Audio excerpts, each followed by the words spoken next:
chers amis, je vous invite aujourd'hui à réfléchir à l'histoire de Jacob.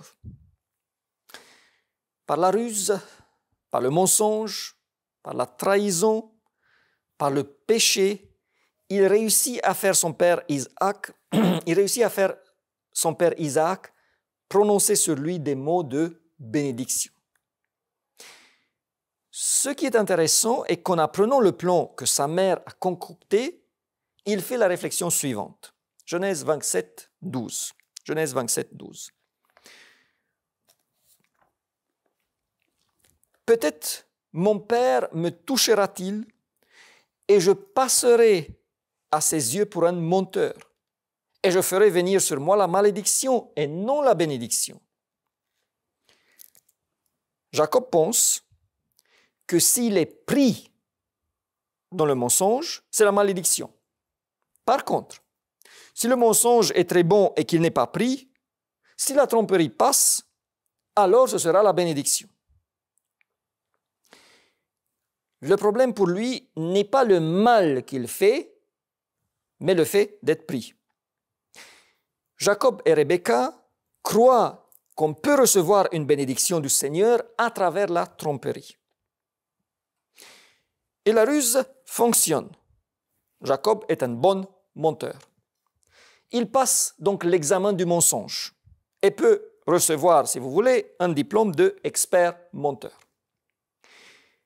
Mais s'il croit maintenant que Dieu va reverser sur lui des bénédictions suite à cela, il se trompe. Dieu ne bénit jamais le mensonge et le péché. Et ce qui se passe par la suite ressemble beaucoup à une malédiction.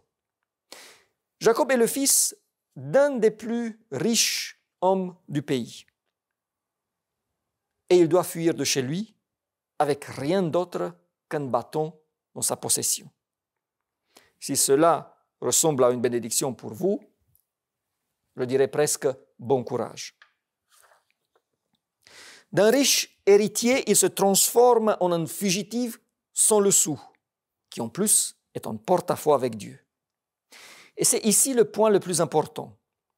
À travers son action, Jacob ne fait pas uniquement du tort à Ésaü et à Isaac, mais il commet un péché contre le Seigneur.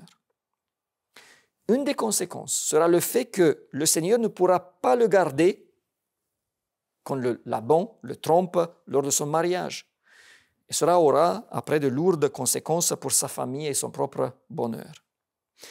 Mais ce dont je souhaite attirer l'attention est qu'au moment le plus difficile, quand Jacob est seul, avec la conscience du péché, avec un avenir qui ne semble pas du tout clair, le Seigneur se révèle à lui dans un rêve de nuit. Genèse 28, 12. Il eut un songe, et voici une échelle était appuyée sur la terre, et son sommet touchait le ciel. Et voici les anges de Dieu montaient et descendaient par cette échelle. Jacob voit dans son rêve les anges de Dieu. Le Seigneur lui dit à travers ce rêve, à travers les anges qu'il voit, qu'il n'est pas seul. Malgré sa lourde transgression, malgré le fait qu'il va devoir subir les conséquences, les anges de Dieu l'accompagnent. Maintenant, il poursuit sa route, toujours vers l'inconnu devant lui, mais il n'est pas seul. Et le temps passe, 20 ans. Jacob fait ses expériences, certaines douloureuses, mais il peut confirmer que la promesse qu'il a reçue de la part de Dieu est accomplie. Dieu était toujours avec lui. Et nous le retrouvons maintenant sur le chemin de retour. Du point de vue matériel, rien à voir avec son départ. Il est maintenant riche, sauf qu'un défi énorme se dresse devant lui. Il va devoir faire face à son passé. En fuyant, il n'a pas résolu le problème. Il a simplement retardé la confrontation. Fuir les problèmes, mes amis, ne va pas les résoudre. Traîner avec moi des choses non résolues sera lourd à porter et je ne sais pas quand cela va ressortir, parfois comme une déflagration. Jacob va devoir faire face à Ésaü. Ésaü qui a raison d'être en colère contre lui. Ésaü qui est un guerrier et le chef d'une armée. Il y a donc maintenant un danger physique pour Jacob, pour ses épouses et ses enfants.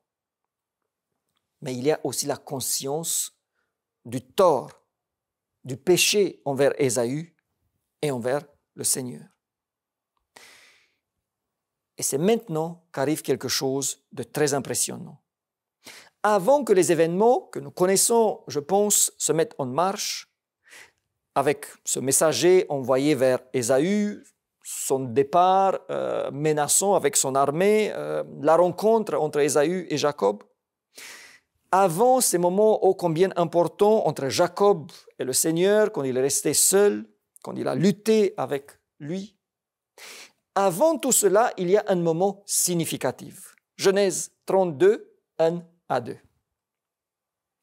Jacob poursuivit son chemin et des anges de Dieu le rencontrèrent.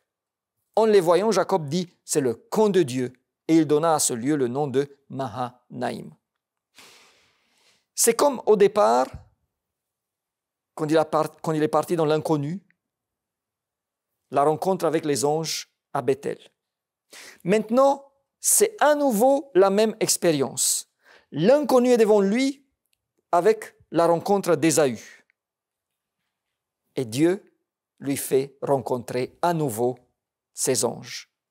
Les anges qui l'ont accompagné, qui lui ont transmis à Bethel le message « Nous sommes avec toi », lui transmettent le même message « Nous restons avec toi, tu n'es pas seul ». Après sa chute, Dieu vient à son rencontre avec ses anges. Et avec de rencontrer Ésaü, Dieu vient à son rencontre avec ses anges. Dieu n'attend même pas que Jacob ait arrangé les choses dans cette prière et lutte d'une nuit pour le rassurer de sa présence et de son amour. Il le fait avant. Mon ami, Dieu fait la même chose avec toi et avec moi. Avant que je le suive, avant que je demande pardon, avant que je me répente, il me rassure de sa présence et de son amour. Il m'envoie ses anges, il t'envoie ses anges. Quel Dieu merveilleux nous avons. Au revoir mes amis et à la prochaine.